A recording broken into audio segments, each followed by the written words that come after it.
В рамках 22-х февральских чтений на базе Сыктывкарского университета молодые ученые Коми участвуют в конференции, посвященной Василию Ильичу Лыткину, выдающемуся финно-угроведу. Начинающие ученые, магистранты и аспиранты, а также кандидаты, доценты и доктора наук представили публике работы по различным темам. У нас две секции работают в этом году, и одна и вторая секция, они посвящены Василию Ильичу Лыткину, поскольку Василий Ильич Лыткин был не только языковедом, не только лингвистом, он был еще и литературоведом, он был еще и писателем, он был членом Союза писателей.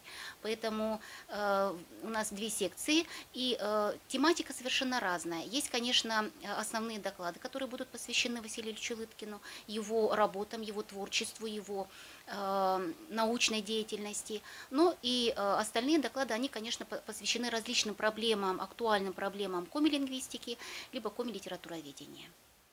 Лыткин – ученый с мировым именем в сфере финно-угроведения и лингвистики, который исследовал все уровни коми-языка – фонетику, грамматику, орфографию и графику. Кроме того, он был литературоведом, поэтом и переводчиком. Стоял у истоков преподавания коми-пединститута, а затем и Сыктывкарского университета. И сейчас они живут, были тоже вытеснены поздние тюркизмы,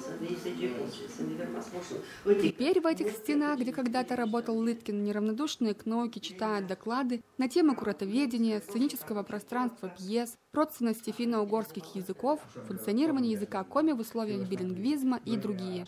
Тезисы докладов традиционно становятся итогом февральских чтений, а в связи с юбилеем на кафедре финно-угорской филологии и национального образования выпустят сборник, посвященный Василию Лыткину.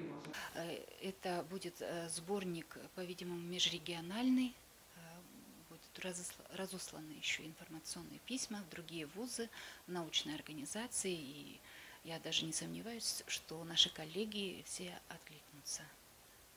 Лера Сидорова, Иван Нестерец, телестудия Сыктывкарского университета.